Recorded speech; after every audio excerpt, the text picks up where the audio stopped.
Hola todos! Welcome to a new video. So today I thought I would talk about the 10 things that you should know, or I wish I knew before I started learning Spanish.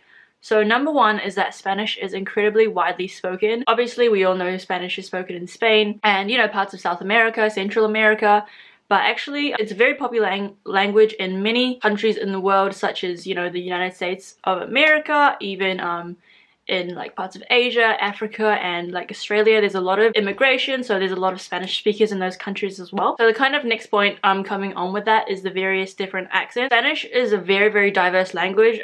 So if you learn, for example, the Spanish from Spain, if you go to Chile in South America, you probably won't be able to understand. So it's important to consider the different languages, also different different dialects. Pretty much every place has their own slang. Just because you've studied like one type of Spanish, don't expect that you're going to be able to understand like every Spanish speaker there is. So for English speakers, I think Spanish is actually a pretty easy language to learn because there are so many similar words, but there are also like false friends. So for example, there'll be a Spanish word that sounds like something very similar in English, but the meaning is completely different. I guess a common example is the word embarazada or embarazada, which to an English speaker you're kind of like, well, that kind of sounds like embarrassed, but it actually means pregnant. So that's like very different meanings. An embarrassing mistake that I made is, well, I guess I should give some context because I'm learning Italian as well, and the word for nature in Italian is natura,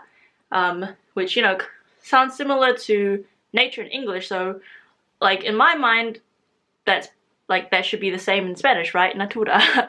But in Spanish, the word for nature that they use is naturaleza.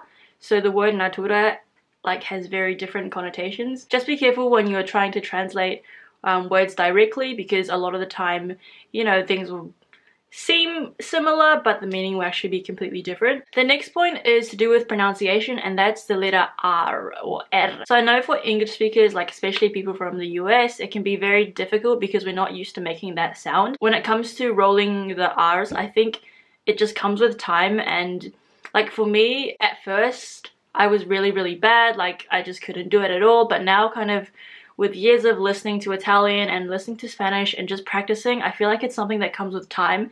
And at the end of the day, if you don't get it perfect, like that's fine, as long as people understand you, then no one's really gonna judge you.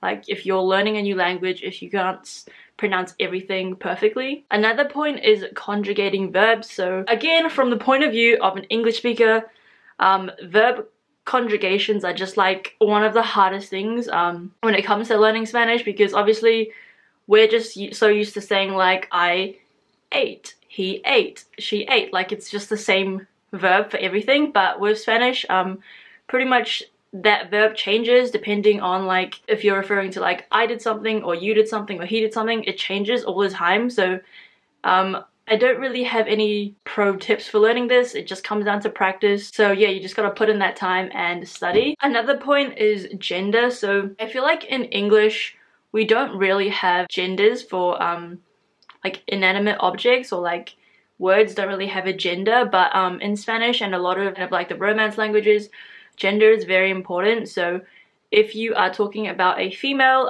so say you're talking about a female and you want to say they're good looking, they would be guapa, but if it was a male, it would be guapo.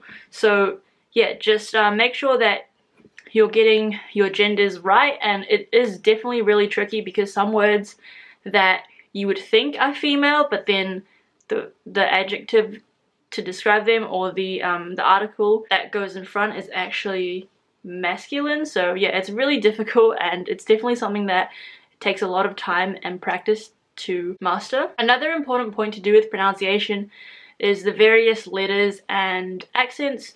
So the biggest mistake I see beginners making when they try to learn Spanish is that they see a letter and then they make the sound but in English. So for example, the word for car, I'll insert it here. So the actual pronunciation is pretty much like carro. A lot of people will just kind of ignore the Spanish pronunciation and they'll just say carro. Or instead of saying mucho gusto, they'll say mucho gusto, which like it's really obvious. And it really doesn't take that much effort to learn the sounds of especially the vowels and certain letters that sound really different in Spanish so that it'll make your pronunciation so much better. Another point is the word for you.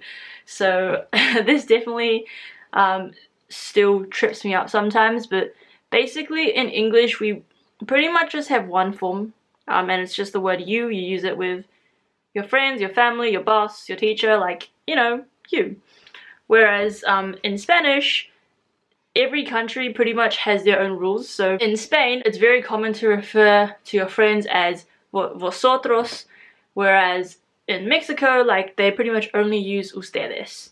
In most countries, the word you is tú, but then you also have Argentina, who pretty much never say that, and instead they use the word vos. So yeah, there really is no straightforward rule to this. It just really depends on who you're with, who you're speaking to, and yeah, it's just another thing that is kind of annoying. Another kind of tip to do with pronunciation, I guess, and that's trying to replicate their mouth movements. So for example, when a Spanish speaker will say the word for truth, which is like verdad, instead of saying verdad, like they'll push their tongue like to their teeth, so it'll be like verdad. So you'll see like their tongue almost coming out in a way. So I don't know, it's hard to explain, but like start paying attention when you're watching Spanish speakers, like native speakers, how they're moving their mouth, how they're moving their tongue, everything to do with like their facial movements when it comes to speaking, and that way I find that you'll get a much better accent and sound more like a native speaker. And the last point is make sure that you are listening a lot. I find that a thing with people that are trying to learn Spanish is that they'll learn like all the conjugations, they'll learn the verbs, but their pronunciation is still pretty poor. Like, it's still pretty obvious you're a beginner. Like for me, even though I don't necessarily know all my grammar, like my pronunciation is pretty good, so people think that I'm like a really advanced speaker even though I'm still pretty much a beginner. So yeah, definitely try and listen to as much Spanish as possible. Like, make the most of TV shows. I have a video where I talk about my favorite Spanish YouTubers. I'll link that down below. And yeah, try and use and incorporate slang, linking words into your everyday vocabulary. And yeah, that's pretty much it for this video. I hope you guys have enjoyed it, found it helpful, and I'll see you guys in my next video. Ciao!